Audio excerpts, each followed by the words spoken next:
الزليج خصو كتاب ماشي جمله، ولكن في جمله هو الرياضيات والقسمه والحسبه والجماليه والالوان والفن والبناء. روعه.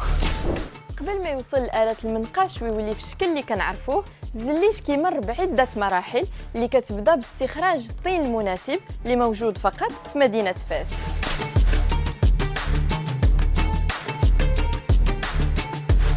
المرحلة الأولى هو استخراج المادة الأولية اللي تنقولوا احنا الطين الأزرق ديال فاس، يعني بنوعيه، لأن هنا كيتميز بالحرش واللمس كما غتشوفوا لاحقا. هذا هو المنبع ديال الجليج البلدي مدينة فاس، تاريخ تراث البلاد ديالنا، المملكة المغربية الشريفة. حنا كنخدموا الجليج الطين كنجيبوه لهنا المجلة كيباس، هنا كنذوبوا الجليج الطين، هنا كنبسوه.